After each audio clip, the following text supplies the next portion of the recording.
Well, good evening, ladies and gentlemen. My name is Matthew Ricketson, and on behalf of the Geelong Regional Library Corporation, I'd like to welcome you to the library's online author event this evening.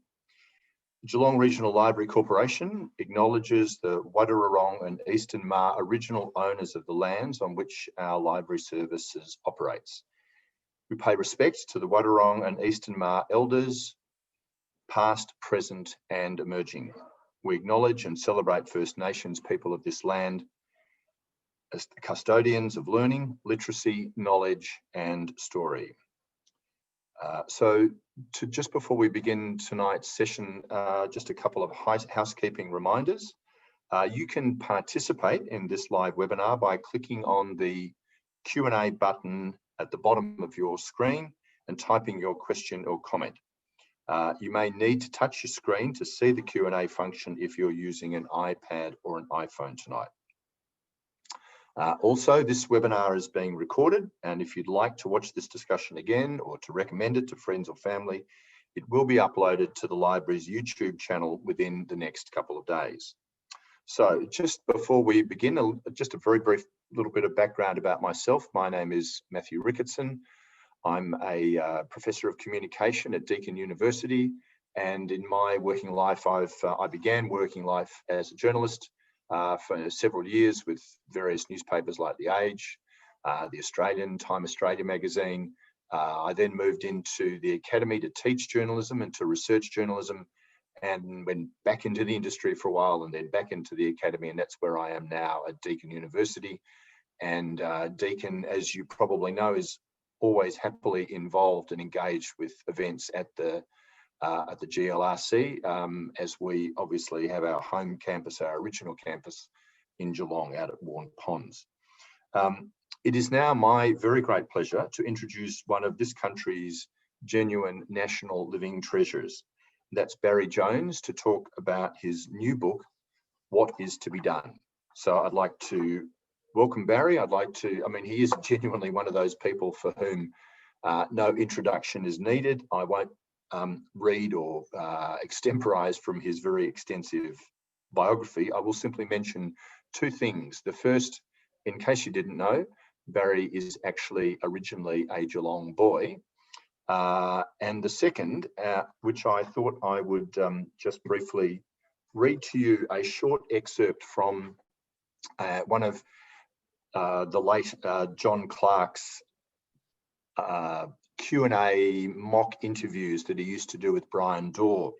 And sadly, John Clarke is no longer with us, but he did this one in 1990. It's a mock interview with the then Prime Minister, Bob Hawke, and it occurred in 1990 after the federal election at that time when Labor had got back into power but had lost a bit of skin in the process. And Barry Jones, who at that time had been the Minister for Science and Technology, he lost his place in the ministry because he didn't have the requisite backing of the all-important, or all-powerful, I should say, Labor Party factions. So I'll briefly play the roles of both Brian Dorr and John Clarke, and I won't necessarily do the Clarke accent, but hopefully you can hear the voice in your head. So Dorr begins by asking, the Hobart Conference seems to have gone very well. And Hawke says, fabulous success, standing ovation I got. They all got on their feet and ovated right at me. Dorr says, so how did the Barry Jones decision this week help with the healing process? And Hawke says, I'd like to say something about Barry Jones, if I may. He's a very remarkable fellow. He it was who warned 10 years ago that we had no manufacturing basis in this country, and that the sunrise new technology industries gave us an excellent opportunity to get one. He it was who also warned of the greenhouse effect. And Dorr asks, did we get any of those new technology industries? And Hawke says, no, but the countries who listened to Barry Jones did. And Dorr says, so how did Mr. Jones help with this healing of the wounds within the Labor Party? To which Hawke replies, by standing aside for a dumber man. Anyway, I couldn't resist an opportunity as a long-time fan of both John Clarke and Barry Jones. So, me too. Barry, great to be here to talk to you about your new book. I'm just wondering if we can actually start with that. I mean, as you heard, John Clark and talked about the greenhouse gas effect back in 1990. We tend to think of it these days as something that's been roiling the nation for the last decade or so. But in fact, he and you and others were onto this issue a long, long time ago. And I'm just wondering if you can tell us how you first became aware of the issue of greenhouse gases and of problems with climate change, and how you first began to try and take action on that. Well, my first interest was as far back as 1967. There was a very interesting scientific journalist who went into the House of Lords called Richie Calder. And Calder was, I was doing a talkback program, and the first talkback program in Melbourne. And Richie Calder was a guest on that. And he had been writing about the implications of the greenhouse effect, which had been recognized in some ways as early as the 19th century, and the sense that if the equilibrium in the climate, that is the equilibrium in the atmosphere, I should say, that if you had too much CO2 being produced and not enough CO2 being absorbed by forests or absorbed indeed by the oceans, then it was like walking a tightrope. The balance within the atmosphere changed, and what you made then was to go into an era not only of warming, but sometimes of rapid cooling, but also of unexpected events, some of which would be catastrophic. And so I always had an interest in the subject right through the 60s and the 70s. And then when I became minister, I thought I'd have a chance to push it somewhat. The thing was ironic in some ways was that I found that there was more recognition for what I was saying about greenhouse overseas than there was here. Mrs. Thatcher, of all people, in 1989, invited me over to a conference in London. I spoke, and where Al Gore and I were the two keynote speakers. And it's quite a funny story because I mentioned it in the book that, in fact, when I was invited by Mrs. Thatcher, I had to get the Prime Minister's permission to go, because normally, if you were going as a minister, the government paid for you to go there. And I asked Hawke's office for permission to go, and they knocked me back. And I had to go to the High Commissioner in Canberra and said, look, I've been knocked back, I can't go. And he said, Mrs. Thatcher's really made her mind up that you're to be one of the keynote speakers. And he said, if she's crossed in any way, he said, it can be ugly. And he said, do you think a Prime Minister would object if we paid for you to go over and deliver the speech? And so reluctantly, the Prime Minister's office said, yes, all right. And so I went over there and did my stuff. So there was some international recognition of what I was doing. But here, the point was that they were concerned that changes, for example, in mining would have a serious effect on trade union support. It would mean that there'd be regional unemployment in various areas. And the result is they're very, very reluctant to tackle the central scientific issue, which is to say coal is the problem. That the central thesis that every ton of coal that's burnt produces 3.67 tons of CO2.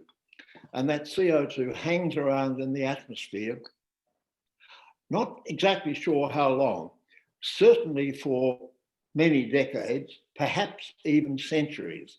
And ultimately, it's like a kind of a blanket that wraps around the world and that is likely to lead to quite significant increases in temperature, which will have a catastrophic effect on on climate, have an effect on bushfires. It'll make land that's presently arable no longer arable. It will increase the pressure of refugee movement. You'll hit climate refugees, and the world will become a much more dangerous place. All right. So why do you think it was that? I mean, obviously, coal has been a significant industry in Australia, an export industry in Australia for a very long time. So that's, you can see some reason there for some resistance. Why was there not so much resistance in the UK? Was that to do with Margaret Thatcher, or to do with a different kind of manufacturing industry in their country, or what do you think?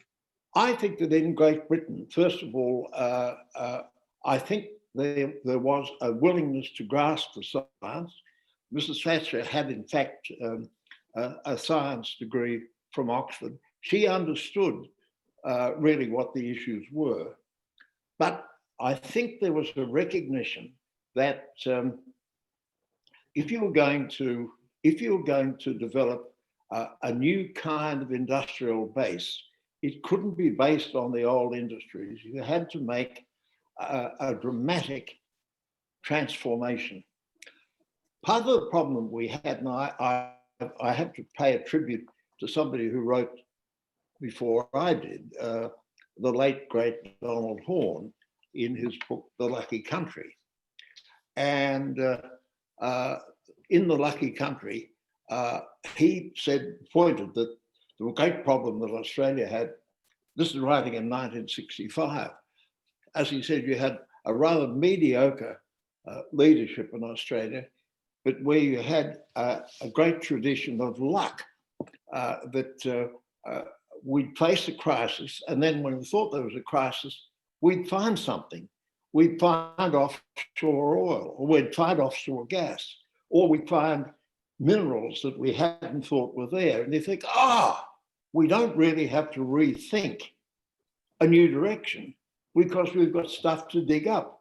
And his argument was that we continued with this concept, and this is widely held view now, that Australia is predominantly a quarry and a farm.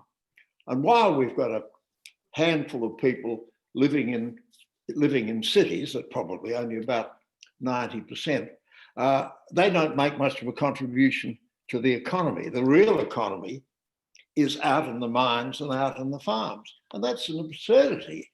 And it means then that you're really pushing. It's not an accident that we're drifting in the way that we are. It's actually a matter of deliberate choice. And one of the things that I certainly want to draw attention to, you go to onto page 341 of the book, you can see there's an interesting set of rankings done by the Harvard University, where they're talking about the economic complexity of exports. And the strange thing with Australia is that Australia goes down the international table and has been for decades. You see that in 1995, Australia ranked 55th in the world to the degree of the complexity of our exports. By 2018, we were 87. Now, South Korea, on the other hand, you see, went from number 21 to 3. Singapore went from number 20 to 5. And you find all sorts of these remarkable countries. Vietnam went from 107 to 52. Vietnam's ahead of us in terms of the complexity of our exports.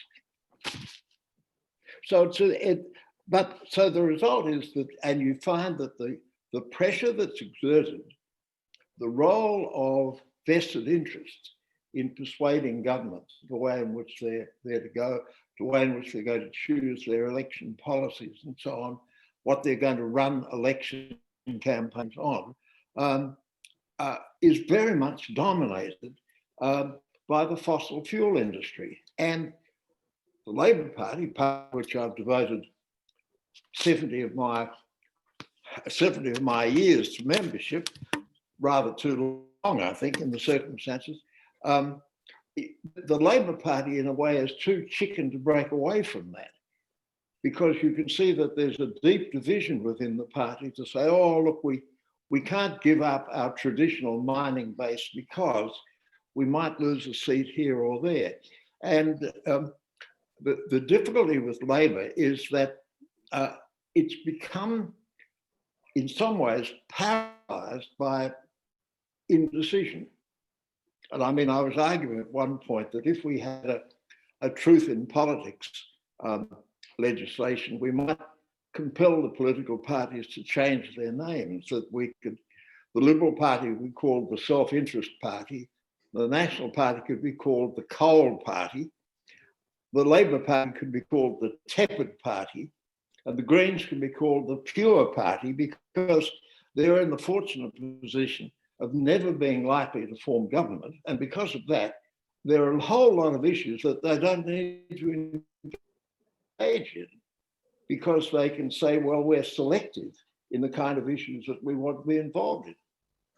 All right, so you've hit on one of the what appears to be one of the kind of sticking points now, that is, you know, sort of exemplified by Joel Fitzgibbon, who seems to very strongly believe that if he doesn't attend to the needs of the workers in the seat that he is representing in the Hunter Valley and New South Wales, then it's all over for the Labor Party. They're not they're not electorally viable. And he points to, you know, obviously to the election last year as an example of that. There is no doubt that there is that there are sort of competing interests here, and that if somebody is likely to lose their job, they're going to feel that acutely, and so on. What would be your solution to that issue? That is, clearly there's a large number of people in the community who believe strongly that there is not only human-induced climate change, but we need to do something about it, and we need to do something about it right now. And then there are others whose jobs may well be threatened by that.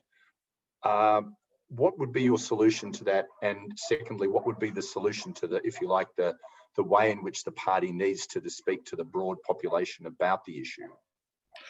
Well, there are two or three related areas there. First of all, if I were Joel Fitzgibbon, I could understand his point of view, because his particular seat would have a higher proportion of people who are directly or indirectly involved in mining than any other seat in Australia. But you can't look at his seat and say, oh, well, that's absolutely typical. It's completely atypical. But the other fallacy that he's arguing is that when he talks about getting back to the traditional base, you've got to say, who actually is involved in mining these days? First of all, the total number of people who are involved directly in mining are 37,000. They've got 15 million in the labour force, 37,000 in mining, in coal mining. Okay, but those people involved in mining, they're not people with picks and shovels who are going down and digging up, you know, filling a bucket here and there. They're highly paid professionals, only a comparatively small proportion of whom are unionised. We think of being highly unionised. In fact, only a minority of them are unionised. A lot of them are, really earning very large sums of money because they're very skilled professionals. And those skilled professionals can be transformed. That's not going to be easy. But if you look back to 1983, when Hawke won the election of that year, we were faced with a somewhat comparable situation, which about the issue of the Tasmanian dams. Now, trying to preserve a wilderness area and not going ahead with the construction of dams, that was an unpopular issue in Tasmania. A very unpopular issue. And in fact, we lost every seat that we held in Tasmania.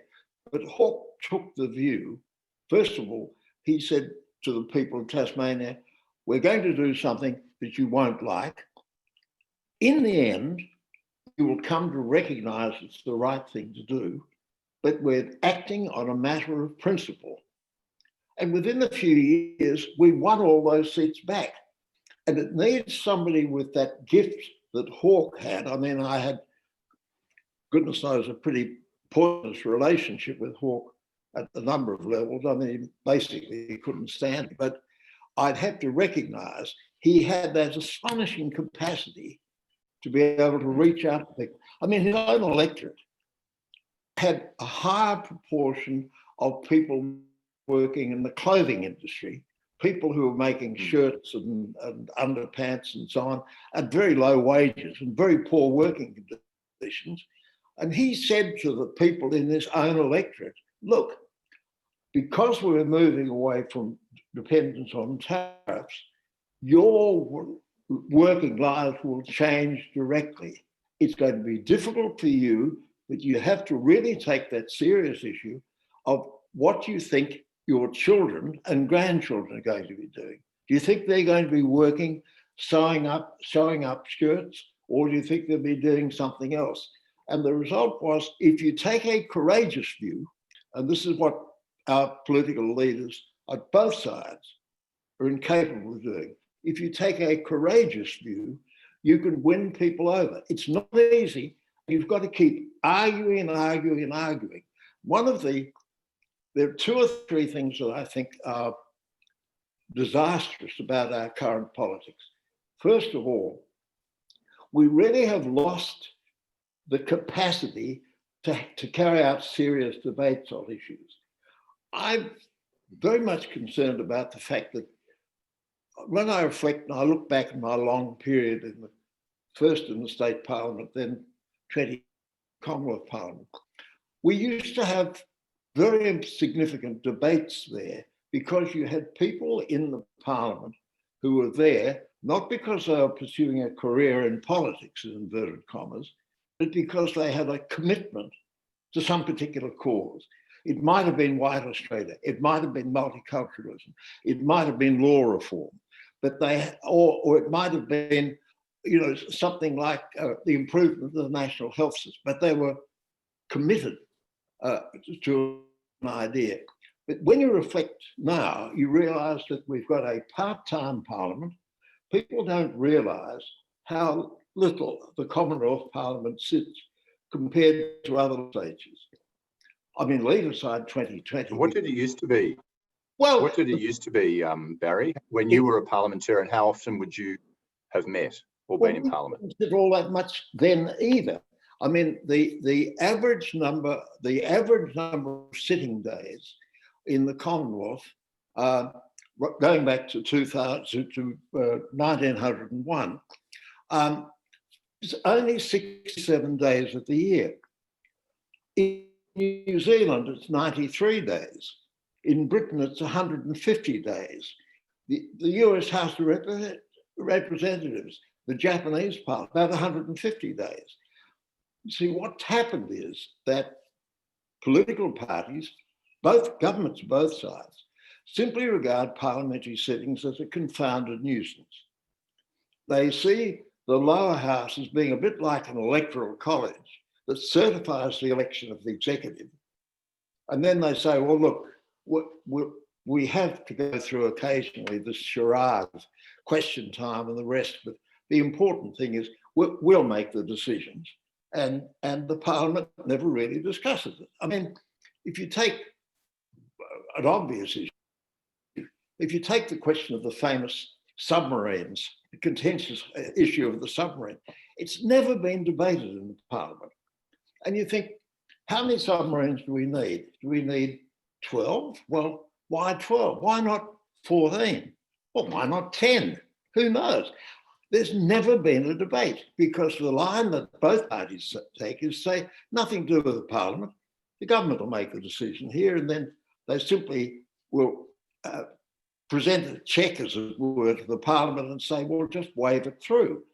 The last time that there was a serious debate in the House of Representatives on defence policy and the question of going to war was 1991.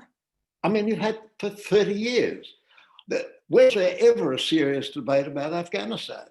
We're concerned about. I was just literally thinking of that as Yeah, as you mentioned that immediately came to mind.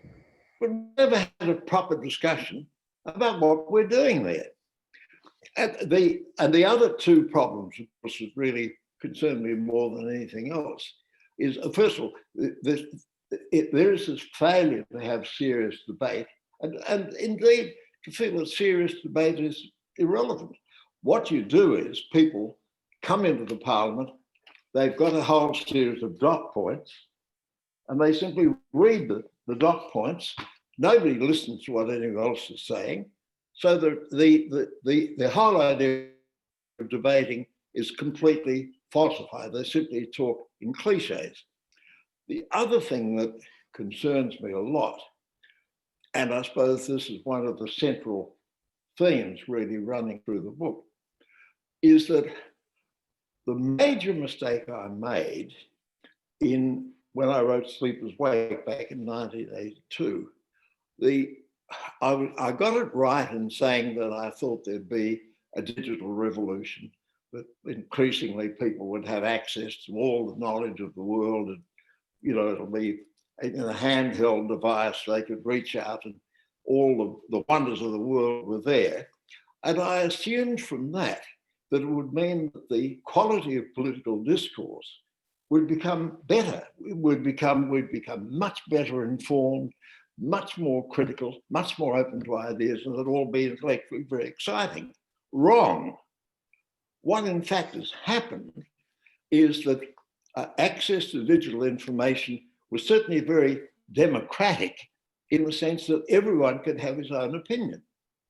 And we accept as a principle of democracy, I suppose, that every vote is of equal value, irrespective of what people's personal circumstances are, but we accept every vote of equal value.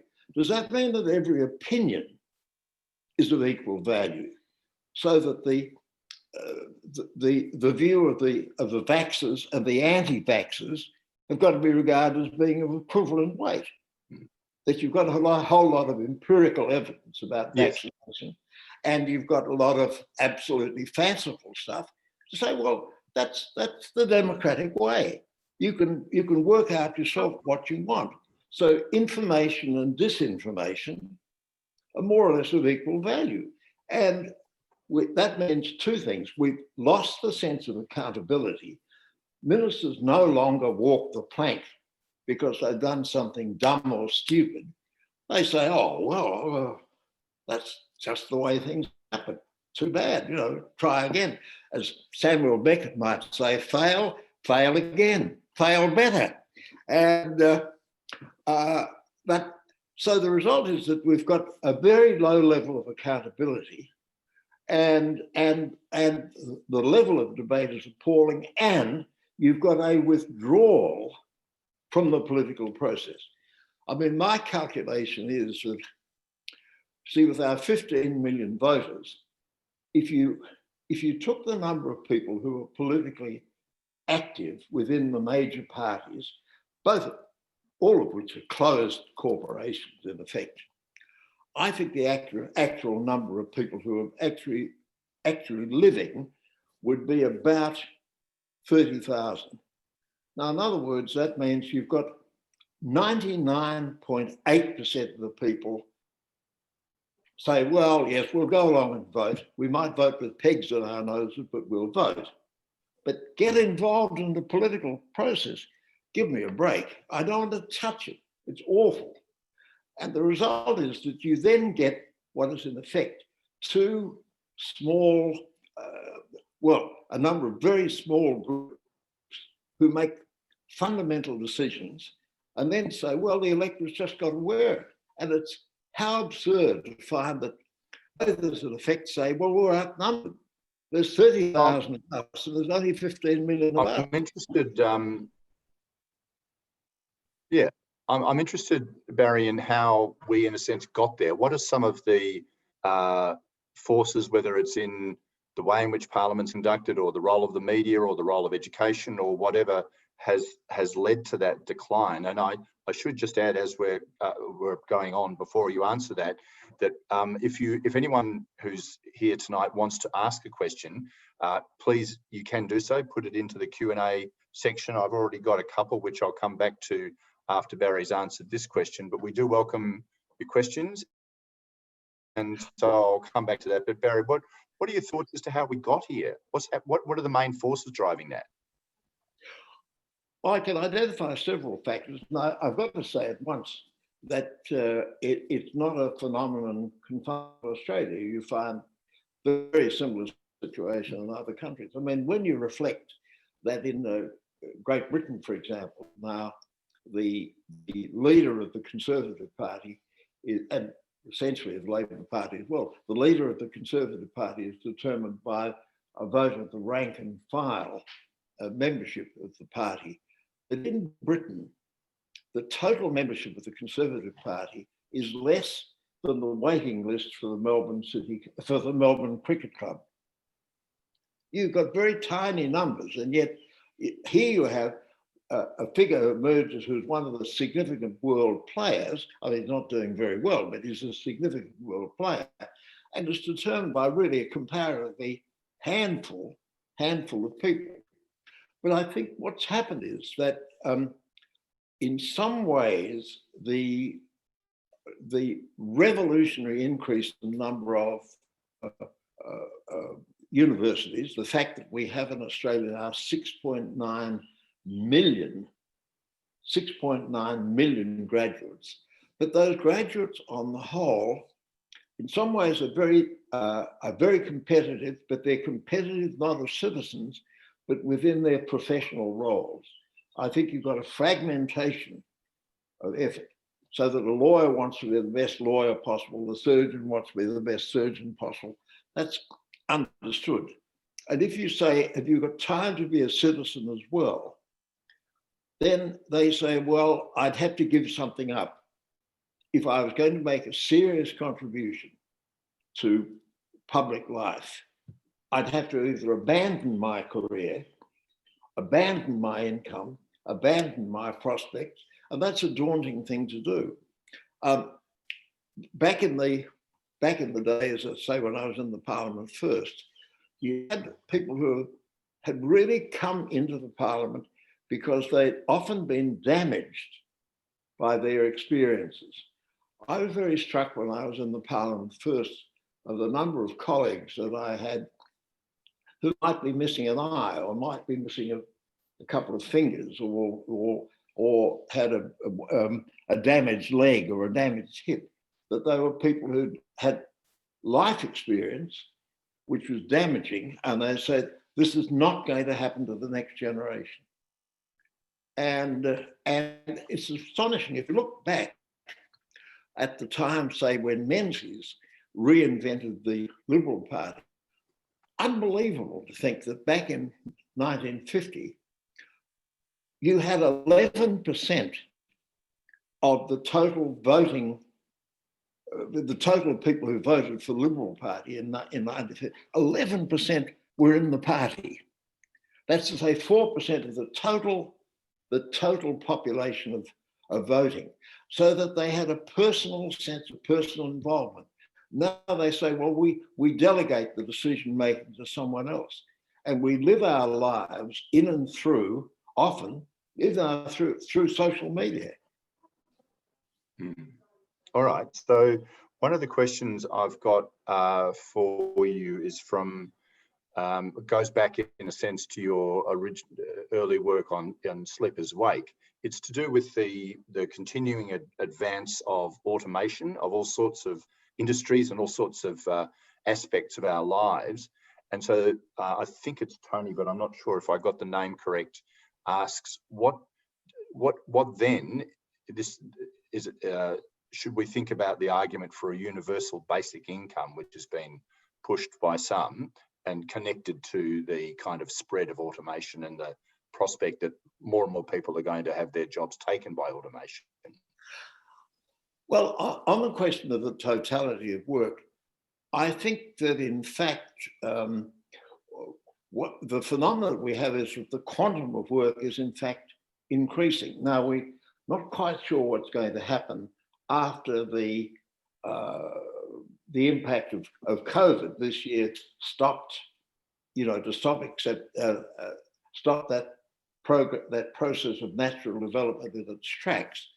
But I'm not convinced that the implications of automation, as we think of it, is going to have that very negative effect. I mean, Geelong's actually a very interesting illustration of this.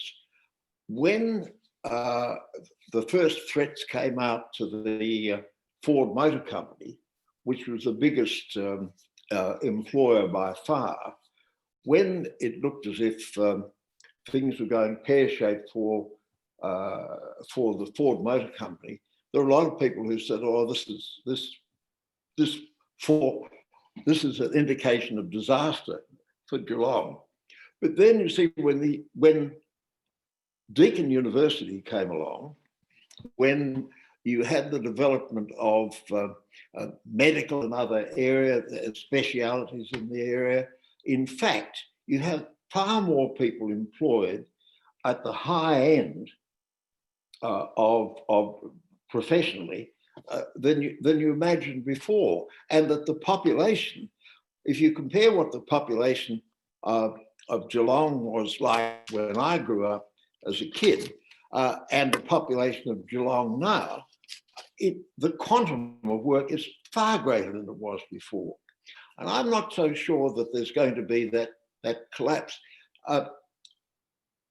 The universal basic income is a very interesting idea. There's a lot of material. There's a lot of material talked about it. Probably in the last 18 months, there's been a great revival of interest in it. I think it's one of those things that needs a tremendous amount of additional research. We haven't really done the research. The Henderson Royal Commission years ago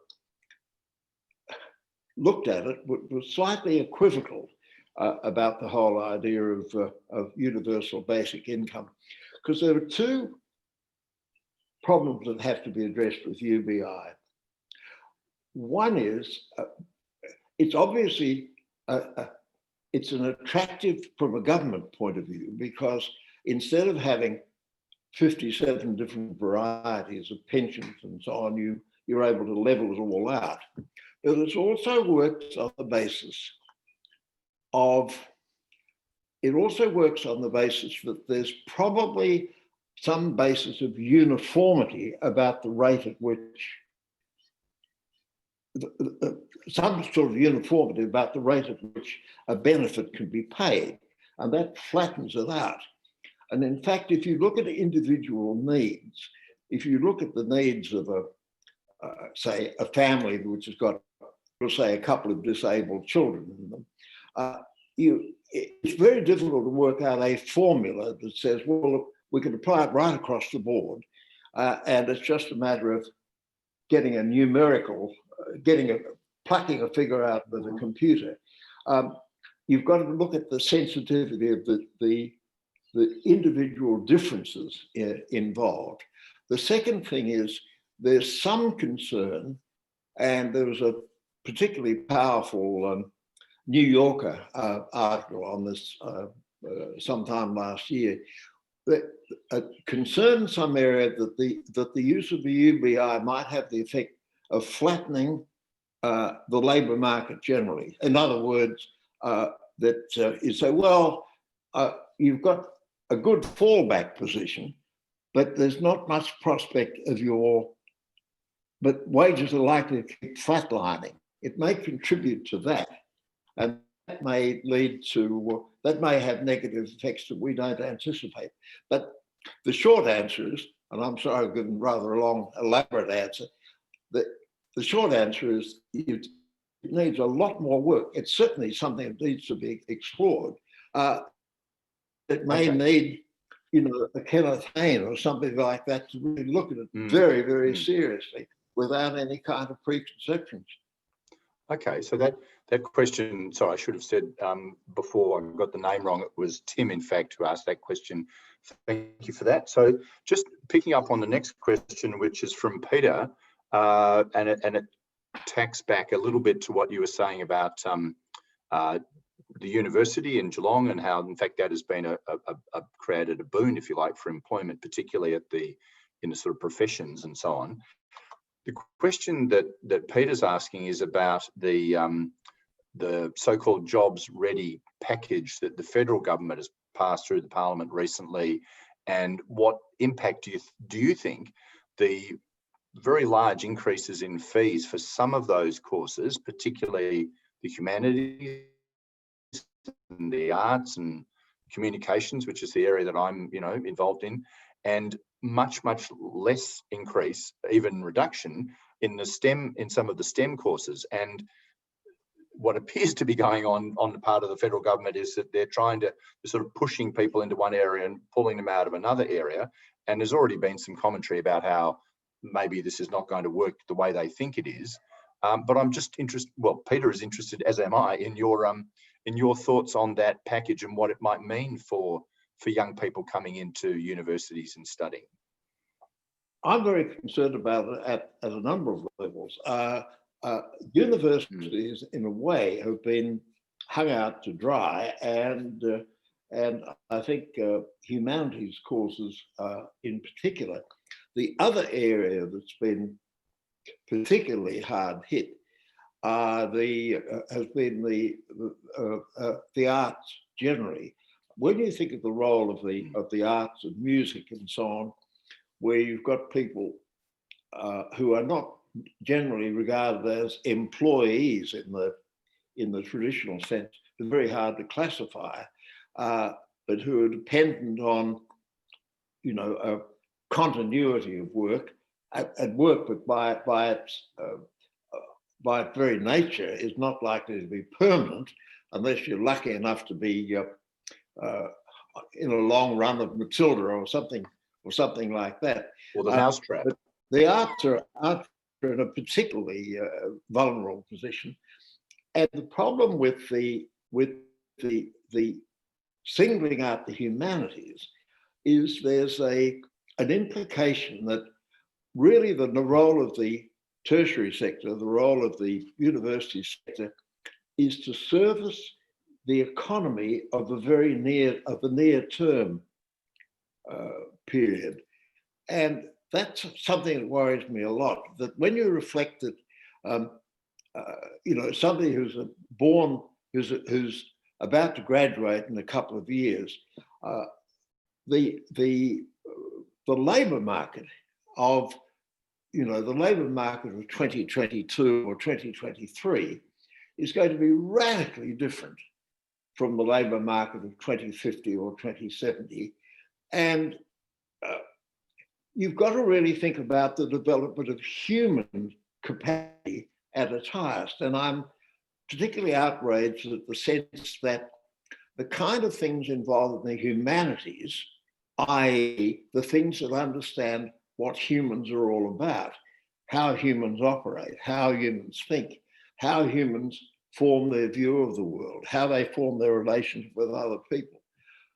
If you're saying we don't really need journalists, historians, anthropologists, psychologists, we don't need them because they only explain the human condition.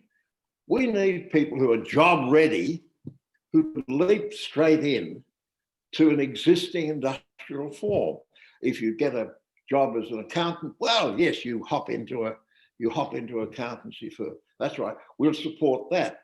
But if you really try to find out what you're all about, and then say, well, later on you can develop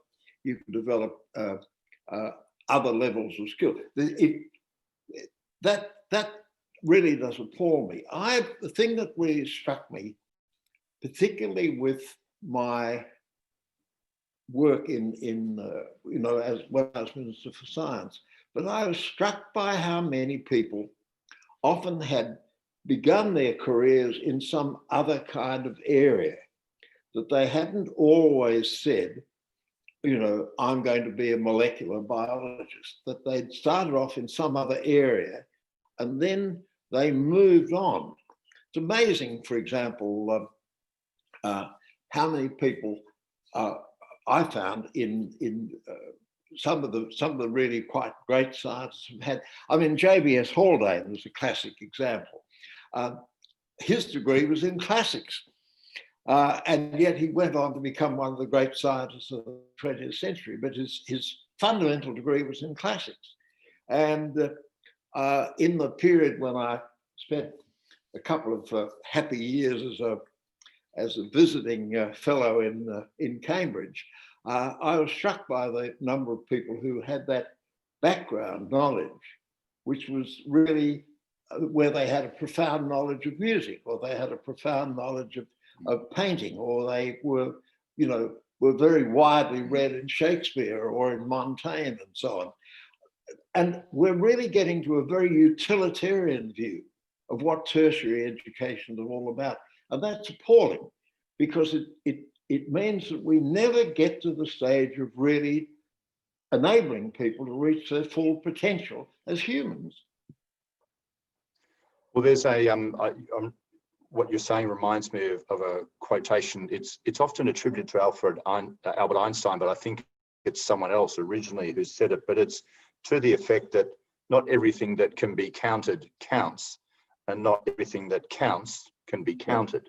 Yeah. And it's that idea that, and I think I actually heard you say on radio many years ago, this is at least 10, 15 years ago, that when IBM was recruiting when it was a kind of at the forefront, if you like, of the technological revolutions, it often sought out classics graduates rather than straight science graduates from university. So there's this very utilitarian view, as you say, sort of diminishes both, it diminishes, would seem, both humanities and science, because many of the world's greatest scientists have, as you say, a kind of a passion for something else that animates them, whether it's music or philosophy or studying the cosmos or whatever it might be, religion, and they so that was that one. There's another one from Tom, who's asking you some solutions to how to go about improving political discourse in Australia, whether it's in the Parliament. I mean, I would extend the question to ask about the role of the news media in both reporting the discourse and either scrutinising it or coarsening it or enhancing it or whatever. Well, look, the argument that I made in the final chapter of the book, which I suppose is the most passionate of all, where I really, addressed my own question, what is to be done, is that we've got to engage the extraordinary capacity that we have to address relevant issues, where people at the moment sit back and say, oh, they won't take any notice of me. I mean, just to go back to climate change, for example, it's extraordinary when you reflect the number of people in the community who, from their lived experience, have tremendous knowledge about the implications of climate change. And I mean farmers, I mean gardeners, I mean whale watchers, bird watchers, beekeepers, firefighters, vignerons, aviators. They've got tremendous knowledge. And if you added them all, but their skills have never been harvested. Oscar Wilde once famously said that socialism will never work because it'll take so much time in the evenings. And you've got to say to people, look, if you want to transform Australia, if we, instead of having 30,000 people who dominate the political parties, and we go along weekly with it, if we couldn't recruit 1 million, maybe even 500,000 people to say, I'm prepared to devote time, effort, money, I'm prepared, but I'm going to engage at every level. I'm going to engage with the people in my street to start with. and I'm going to get them to engage. And it's a matter really of saying to the major political parties, you can't just do a kind of paint job and say, well, we'll affect some kind of minor improvement about how we're going to do things. You've really got to say, unless you come out of the caves and engage, then, they're coming to get you. It's got to involve that level of personal involvement. It's not going to be easy. We'll lose some friends. It'll be painful. It certainly won't be easy. But you can see that the danger is that the democratic process that we've become used to is in, I think, very serious danger. If you take, and I wonder, it's got something perhaps to do with the fact that I'm conscious that as a sort of a geriatric, I'm old enough now, I can remember the Great Depression, I can remember World War II, I can remember that early period, dangerous period of the Cold War. I can remember Stalin, I can remember Hitler and so on. Those names don't mean anything to people of middle life now. I mean, some of them will have read a lot, you'll have read a lot, but they don't really mean very much. So the idea of an existential challenge, an existential crisis, just seems fanciful. The thing that was, I think, very disturbing about the recent US election was that you really had the choice between two models. You had a choice between what we might describe as a liberal democracy, I mean a flawed one, but a liberal democracy, and an authoritarian model, where you had a strong man, and where, in a sense, who just made stuff up. The question of whether it was true or false or right or wrong didn't matter. They said, oh, look, I don't agree, but I like him. I like the guy. I react to the guy. It's the strongman model, which you find in Turkey, you find in Poland, you find in Hungary, you find in a whole number of other countries, indeed in Belarus, with the strongman leader. And when you reflect, although Biden finished up nearly 7 million votes ahead of the popular vote, my calculation was, if Trump had won an additional 301,000 votes, that's only the equivalent of 3 federal elections here in Australia. If he got an additional 301,000 votes in 5 states, he'd have won the election. And that would mean that the whole question of liberal democracy as we know it would disappear. And you see, you can see that Trump had his admirers here. It's very interesting. I noticed since the election that Scott Morrison stopped wearing a baseball cap. Now that's very, very striking, you see, and I think if Trump had won, we'd have had 3 more years of the baseball cap. So that the model of simply saying whatever you want to say and not being accountable for anything is a very dangerous one. And I think one of the great hopes, I think, with Biden, I mean, Biden's track record as a senator wasn't all that sensational, but he's got some good people around him. If Kerry and other people are able to persuade Australia to change direction, say on the climate change issue, this will be profoundly important. But you find the government in a very strange position that they're fighting very much to get back to the 1980s. Yes, and it was a close run thing, obviously. It's, as you say, over there. I've got a question from Gwen. Gwen's actually put in 2, but I'll just pick one. She's asking about your autobiography, A Thinking Read, and she said that you had a difficult childhood, and as outlined or as discussed in the book, and yet you've made a very positive contribution to society over many years. And she's interested in how that happened, how you went from one to the other, and why. Oh, look, things were. I think I was very much encouraged by my grandmother. It's funny. I found Geelong very nurturing, and Melbourne, where I actually lived with my parents, not quite so nurturing.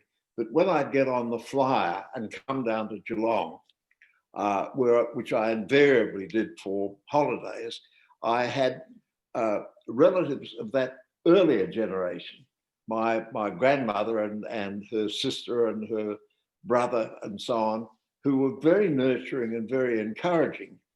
I think what I said, I might have been a bit harsh on my mother in the autobiography, but I think my mother,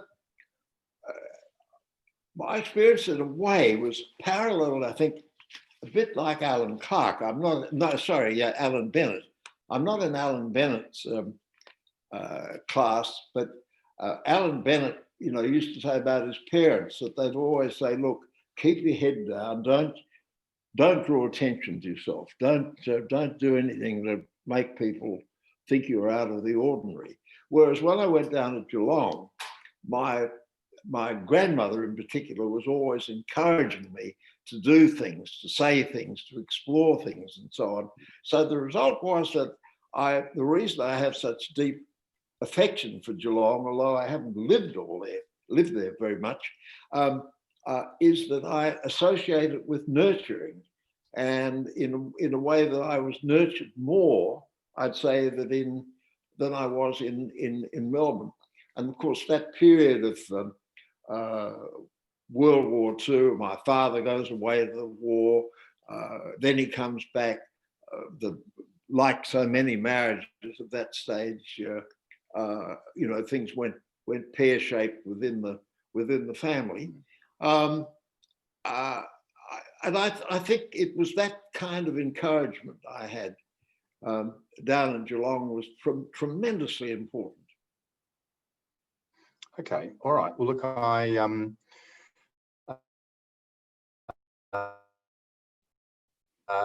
we're just about out of time, so I'm sorry. I will risk one more, just seeing as to finish on this. Talking about Geelong, a quick one.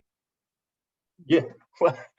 This one is from Judith, and it's about the Labor Party and the Greens, and why do you think they're so resistant to joining or allying formally? I have written about this in the book, and I strongly encourage you to read the book. In fact, get multiple copies where I talk about it. Look, the problem is that there's you could say that Labor is really divided between what you might describe as brown Labor and green Labor. And even some of those people who would describe themselves as being in green Labor have a sense of indignation about the Greens because they think the Greens have sort of taken their votes away, that they've sort of stolen their votes. Of course, the Greens' preferences always faithfully come back to Labor, so Labor isn't disadvantaged all that much. But there is a kind of, there have been personal tensions. Rudd, for example, was very angry with the Greens because he felt that they had really, when his original ERTS scheme came up, the Greens voted against it because it was an imperfect scheme. It certainly was imperfect, but their view was naive to think that they could knock it back and, in about 6 months, a new scheme would come in and would be better. It didn't work like that. And in fact, it was profoundly destabilizing. It led to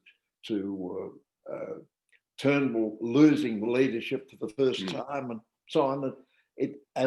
On it went. And similarly, I think the Greens' intervention in Queensland,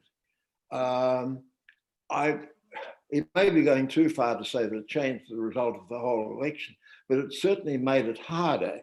The fact that they were seen as being people from the South who said, look, you dimwits up there in the north, you don't really understand what you're doing, was very, very unfortunate. And I think it undoubtedly, it may have been one of those factors that meant that instead of having a narrow Labor victory, they had a narrow coalition victory, which was unexpected and which was, in a sense, all Morrison's own work.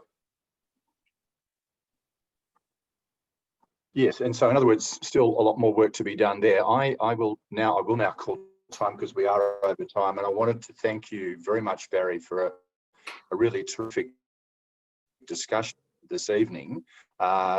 Just a couple of things to mention before we go, just to remind people that are on the call about the book, What Is to Be Done, published by Scribe. I have read it.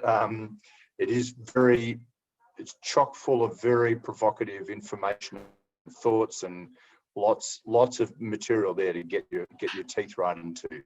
It's available at any of your local bookshops.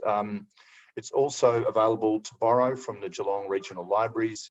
And Barry, on behalf of the library, I'd like to thank you very much for joining everyone here tonight. It's been a good audience and lots of good questions. I got to most of them, but not quite all, but that's kind of a sign of a lot of engagement, good engagement. So thank you very much and good night. Well, thank you very much, Matthew, and you were absolutely terrific. And thanks for the Geelong Regional Library, which I admire very much. Wonderful building, wonderful staff. Thanks.